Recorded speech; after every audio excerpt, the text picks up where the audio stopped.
आदर्श की online class में आपका स्वागत है। कल हमने ऊष्मागतिकी तथा सांख्यिकी ऊष्मागतिकी टॉपिक स्टार्ट किया था। हमने दोनों की परिभाषाएं भी पढ़ी थी कि सांख्यिकी ऊष्मागतिकी और ऊष्मागतिकी किसे कहते हैं। आज हम दोनों को उदाहरण सहित समझेंगे। सांख्यिकी ऊष्मागतिकी और ऊष्मागतिकी में अंतर क्या है ये भी हम समझेंगे। सबसे पहले आज हम हेडिंग लगाएंगे ऊष्मागतिकी तथा सांख्यिकी ऊष्मागतिकी।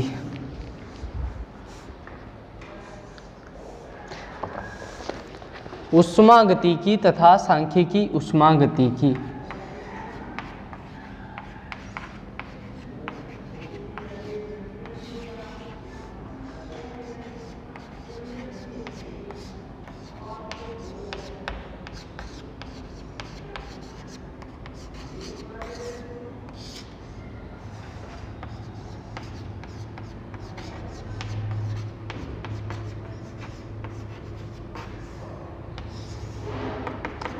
कल हमने चर्चा की थी कि ऊष्मागतिकी में सामान्यतः स्थूल अवस्था जैसे दाब, आयतन, ताप, एंट्रोपी आदि का अध्ययन किया जाता है, लेकिन ये स्थूल राशियां हमें कैसे प्राप्त हुई इसके बारे में कोई अध्ययन नहीं किया जाता है। इन सब का अध्ययन उस सांख्यिकी ऊष्मागतिकी में किया जाता है। इन सब का अध्ययन सांख्यिकी ऊष्मागतिकी में होता है।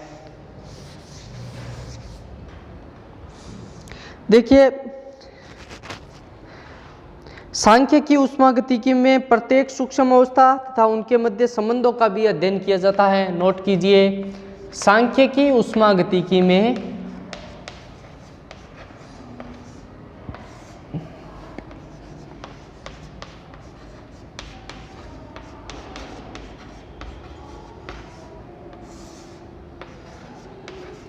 प्रत्येक सूक्ष्म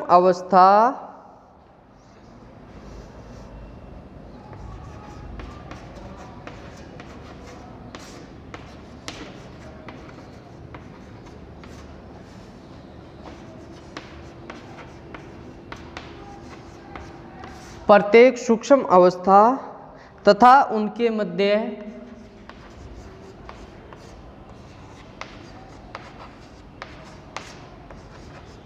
संबंधों का भी अध्ययन किया जाता है।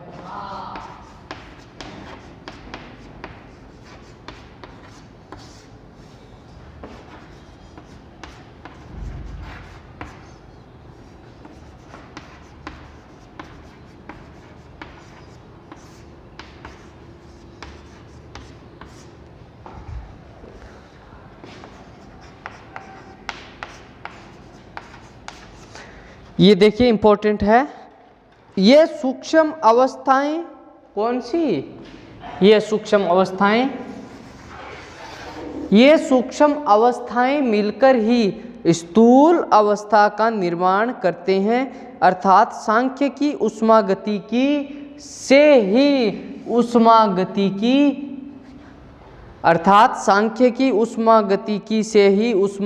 बनी है। अतः ऊष्मागतिकी सरल प्रक्रिया है और सांख्यिकी ऊष्मागतिकी एक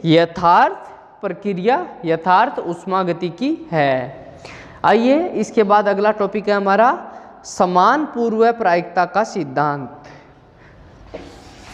अगला टॉपिक है समान पूर्व प्रायिकता का सिद्धांत।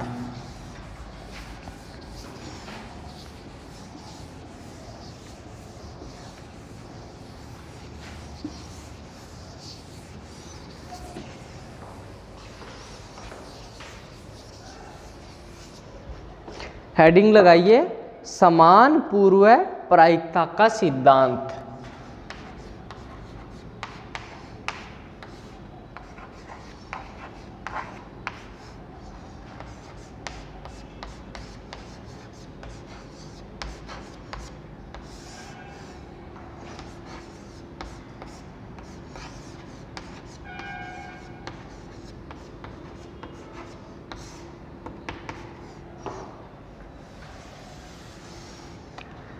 देखिए, ये सिद्धांत क्या कहता है।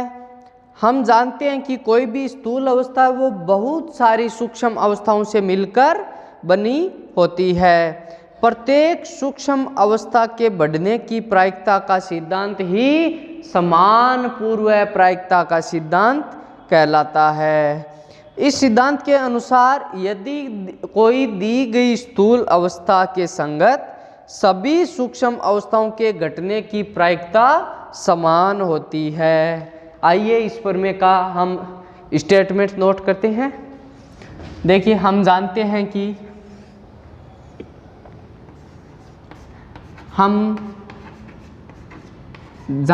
हैं कि प्रत्येक स्थूल अवस्था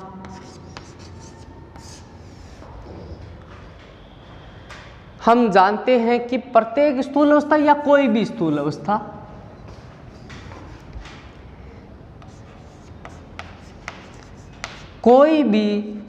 स्थूल अवस्था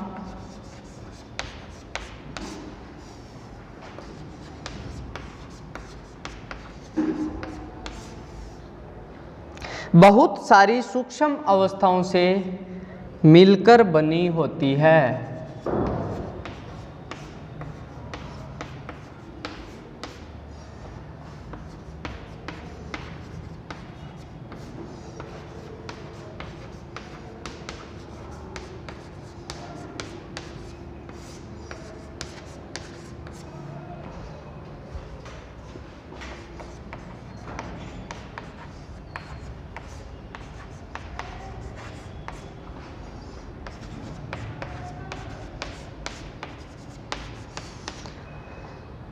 प्रत्येक सूक्ष्म अवस्था के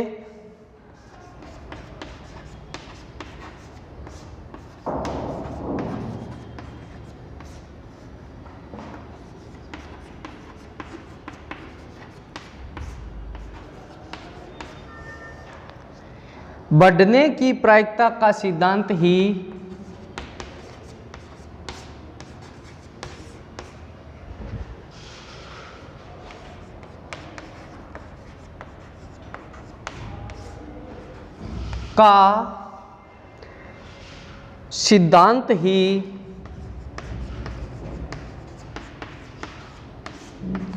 समान पूर्व प्रायिकता का सिद्धांत है।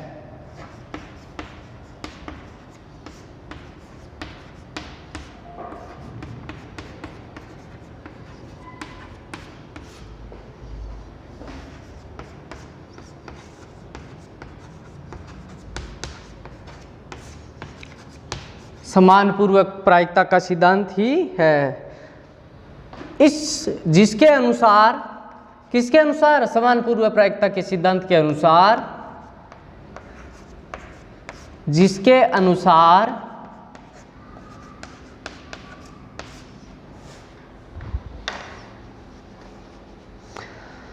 दी गई स्थूल अवस्था के संगत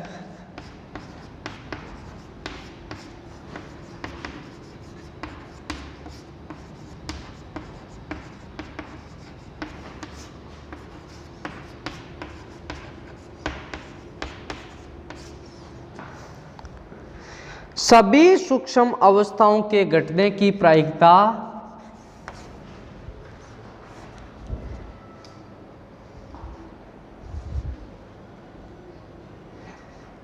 सभी सूक्ष्म अवस्थाओं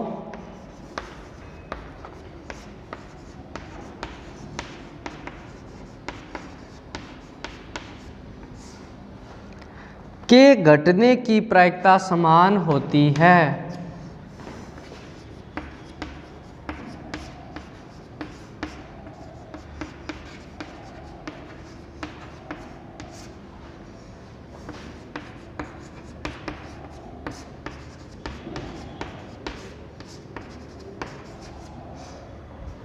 अब इसे हम एक उदाहरण के जरिए समझेंगे। हम वही उदाहरण लेंगे जिस उदाहरण से हमने ऊष्मागति की प्रायिकता की परिभाषा को स्पष्ट किया था। वो उदाहरण कौन सा था, याद कीजिए।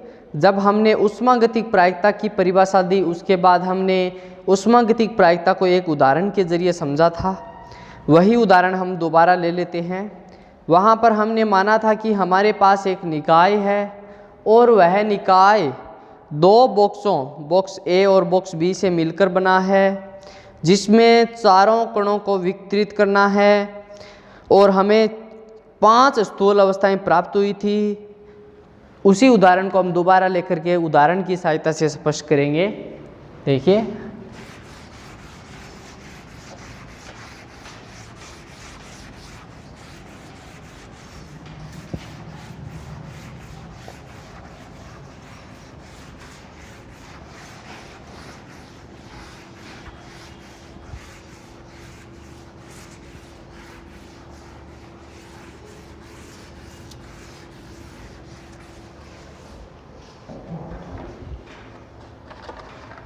देखिए उदाहरण है, माना एक निकाय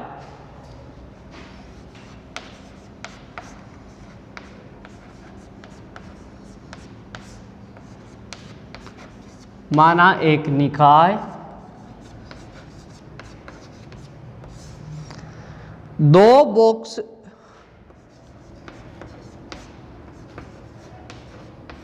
ए और बी से मिलकर बना है,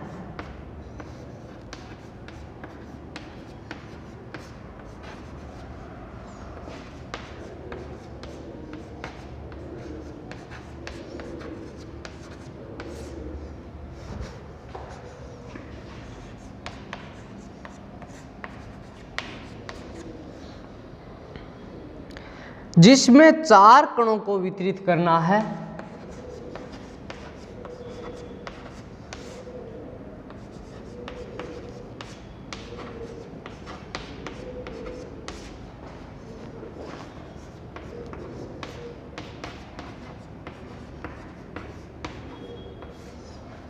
वितरित यानी बांटना।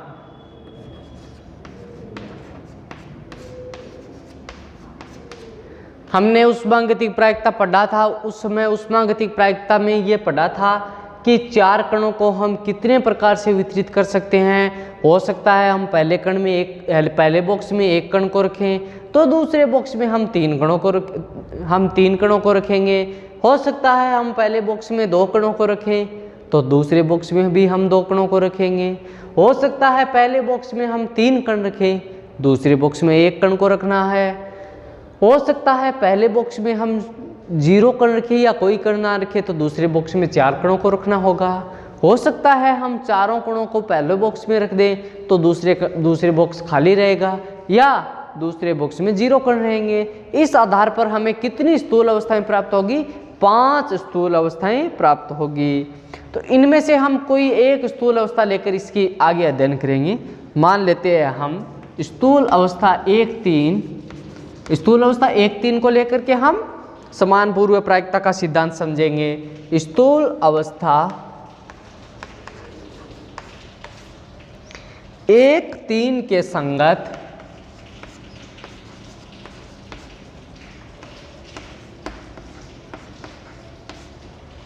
सूक्ष्म अवस्थाएं निम्न है। देखिए, अब हम सूक्ष्म अवस्थाएं बनाएंगे।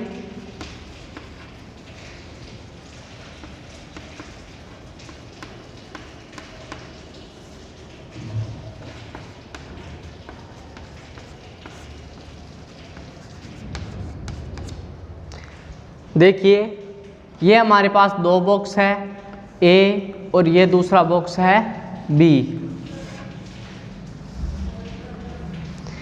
स्थूल अवस्था लेते हैं हम 1-3, यानी बॉक्स ए में 1 कण रखेंगे, बॉक्स बी में 3 कण रखेंगे। अब इसके संगत सूक्ष्म अवस्थाएं कितनी है? देखिए, ABCD और BACD, और कौन सी है? CABD, DABC। ये देखिए सूक्ष्म अवस्थाएं हैं। अब ये सिद्धांत क्या कहता है? समान पूर्व प्रायिकता का सिद्धांत ये कहता है कि सभी सूक्ष्म अवस्थाओं के घटने की प्रायिकता 1/4 होंगी। क्यों? याद कीजिए, प्रायिकता की प्रश्नावली हम कक्षा 8 में भी पढ़े थे, 10 में भी पढ़े थे, उसके बाद हम 12 में भी पढ़े थे, 11 में भी पढ़े थे।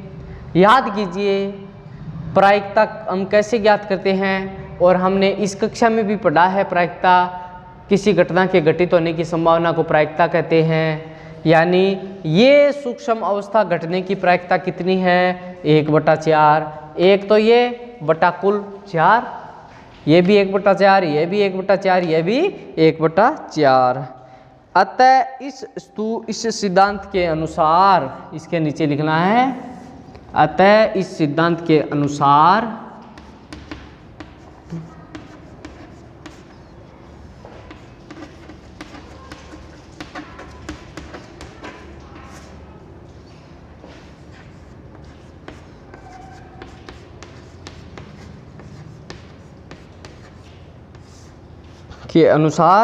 सभी सूक्ष्म अवस्थाओं के घटने की प्रायिकता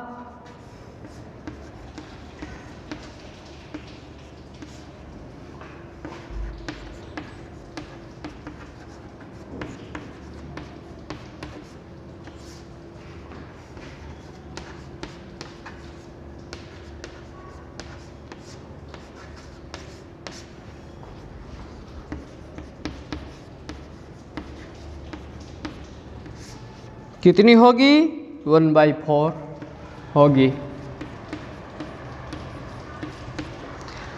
यदि 1/3 स्थूल अवस्था की प्रायिकता को 1 माना जाए, यदि 1/3 स्थूल अवस्था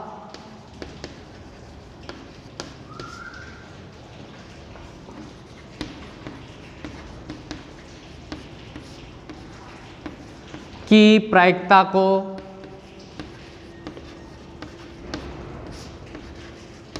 1 माना जाए, 1 यानी 1,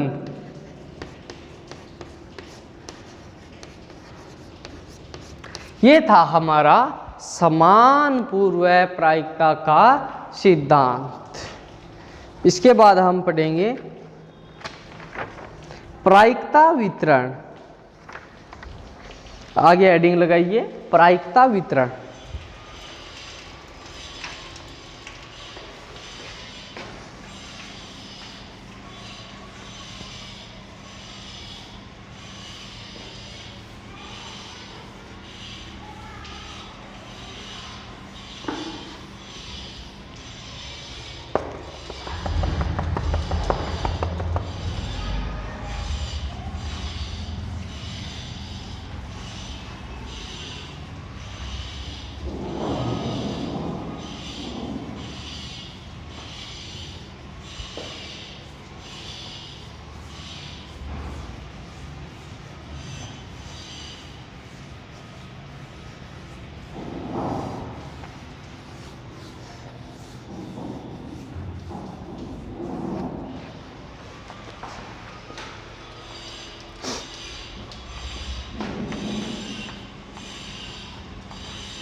देखिए प्रायिकता वितरण को समझने के लिए हम एक उदाहरण को लेंगे। माना एक निकाय है, वो 2 बॉक्स ए और बी से मिलकर बना है, जिसमें 4 कण ABCD को वितरित करना है। टेबल में वितरण हेतु संभव स्थूल अवस्थाएं, सूक्ष्म अवस्थाएं और प्रायिकता को दर्शाएंगे। हम एक सारणी बनाएंगे, उस सारणी में स्थूल अवस्थाएं, सूक्ष्म अवस्थाएं और प्रायिकता को दर्शाएंगे। देखिए स्थूल अवस्था,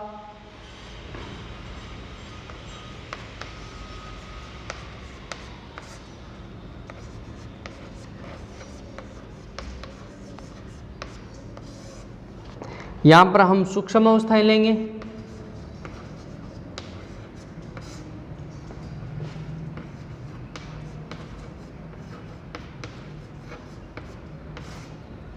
और अंत में प्रायिकता को लेंगे।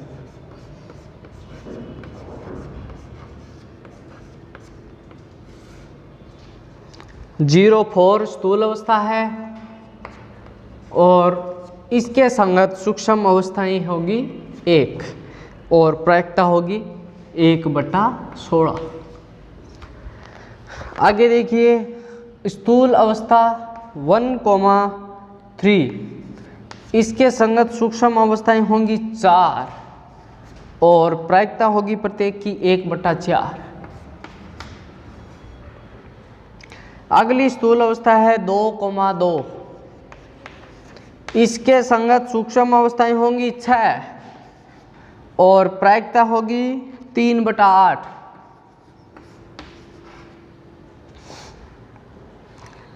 अगली स्थूल अवस्था है 3,1, सूक्ष्म अवस्था इसके संगत होगी 4 और प्रायिकता होगी 1/4।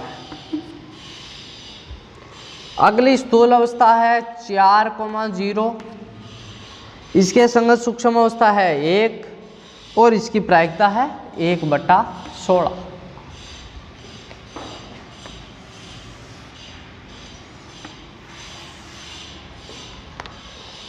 यदि स्थूल अवस्था और प्रायिकता के बीच में हम ग्राफ खींचे,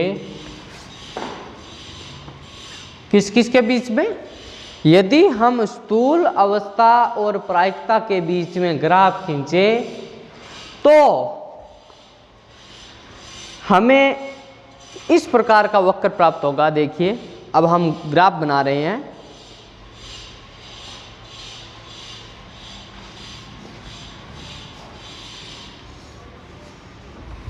यहां पर हम ग्राफ बना रहे हैं।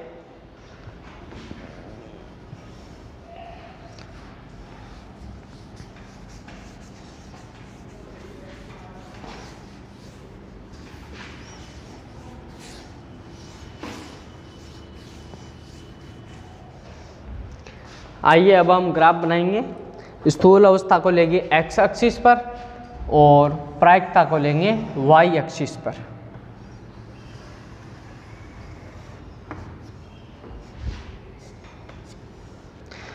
यह है स्थूल अवस्था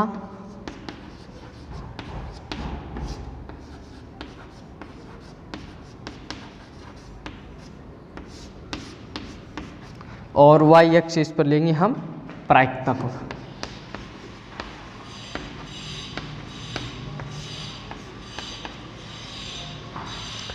देखिए पहली स्थूल अवस्था है 0,4, दूसरी स्थूल अवस्था है 1,3, तीसरी स्थूल अवस्था है 2,2, चौथी स्थूल अवस्था है 3,1 और अंत में है 4,0।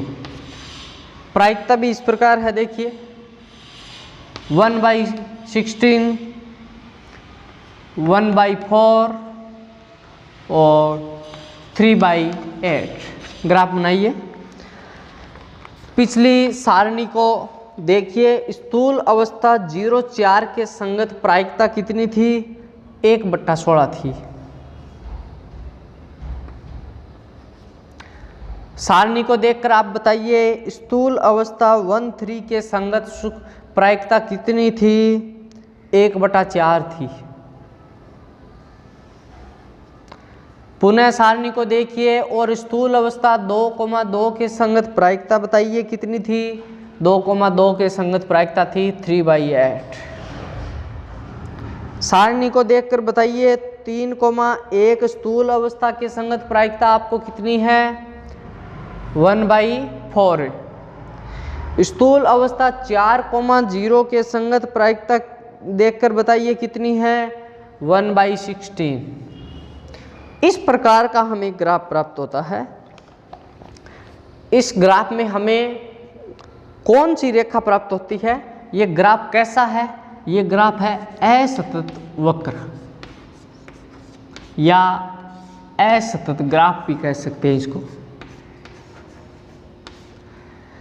सतत ग्राफ वो होता है जो एक बार शुरू होने के बाद में कहीं पर भी टूटता नहीं है। असतत ग्राफ वह ग्राफ होता है जो बारी बारी से टूटता हुआ चला जाए। यह ग्राफ हमें असतत ग्राफ दिखाई दे रहा है क्योंकि ये ग्राफ की लाइनों को देखिए, ये टूट रहा है, ग्राफ बारी बारी टूट रहा है, हर बिंदु पर टूट रहा है। इस प्रकार ये जो ग्राफ है, इस ग्राफ को हम असतत ग्राफ कहते हैं।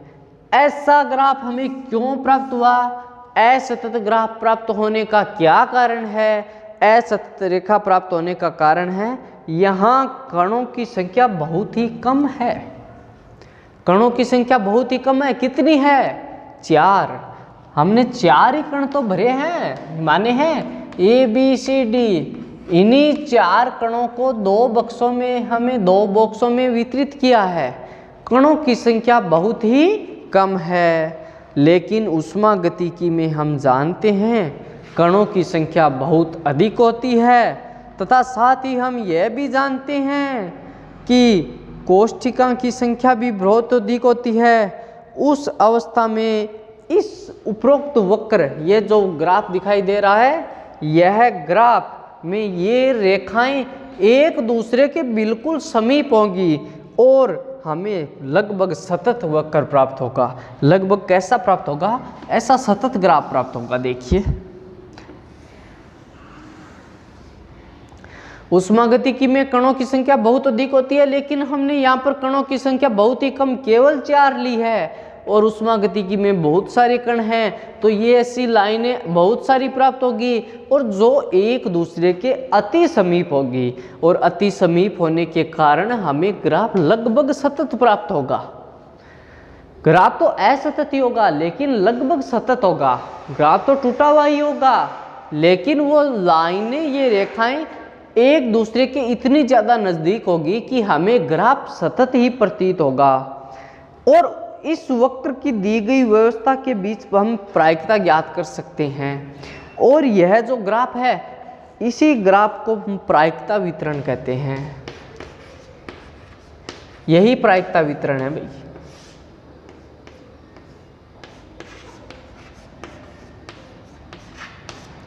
यही प्रायिकता वितरण है। देखिए प्यारे विद्यार्थियों, एक बार देखिए, दोबारा सा देखिए। हमने आज ऊष्मागतिकी और सांख्यिकी ऊष्मागतिकी पढ़ा है। ऊष्मागतिकी में हम सामान्यतः स्थूल अवस्थाएं कौन कौन सी है? जैसे दाब है, ताप है, आयतन है, एंट्रोपी है, आदि सभी स्थूल राशियों की अब अध्ययन करते हैं। लेकिन ये स्थूल राशियां हमें कैसे प्राप्त हुई, इन सब के बारे में ऊष्मागतिकी में हम अध्ययन नहीं करते हैं, बल्कि सांख्यिकी ऊष्मागतिकी में इन सब का हम अध्ययन करते हैं। और इन सभी राशियों के मध्य आपस में संबंध का अध्ययन भी हम सांख्यिकी ऊष्मागतिकी में करते हैं। यानी ऊष्मागतिकी सांख्यिकी ऊष्मागतिकी का एक छोटा सा भाग है, हम ये भी कह सकते हैं। और उसके बाद हमने पढ़ा था कि समान पूर्व प्रायिकता का सिद्धांत। भाई हम ये भी जानते हैं कि कोई भी स्थूल अवस्था बहुत सारी सूक्ष्म अवस्थाओं से मिलकर बनी होती है। प्रत्येक सूक्ष्म अवस्था के बढ़ने की प्रायिकता का सिद्धांत ही समान पूर्व प्रायिकता का सिद्धांत कहलाता है। एक दी गई स्थूल अवस्था के संगत सभी सूक्ष्म अवस्थाओं के घटने की प्रायिकता का मान समान होता है। समान पूर्व प्रायिकता का सिद्धांत को हमने एक उदाहरण के सहायता से भी समझा है। हमने ये एक उदाहरण माना था कि हमारे पास एक निकाय है, वह निकाय 2 बॉक्स A और B से मिलकर बना है और उस निकाय में हमें 4 कणों A, B, C, D को हमें वितरित करना है, तो हमें 5 स्थूल अवस्थाएं प्राप्त होगी। और इन्हीं 5 स्थूल अवस्थाओं में से कोई एक स्थूल अवस्था 1 और 1,3 को लेकर आगे हमने अध्ययन किया था। स्थूल अवस्था 1, 3 के संगत सूक्ष्म अवस्थाएं 4 सूक्ष्म अवस्थाएं प्राप्त होती है। तो समान पूर्व प्रायिकता का सिद्धांत ये कहता है कि इन चारों सूक्ष्म अवस्थाओं के घटने की प्रायिकता समान होती है। उसके बाद हमने पढ़ा था कि प्रायिकता वितरण।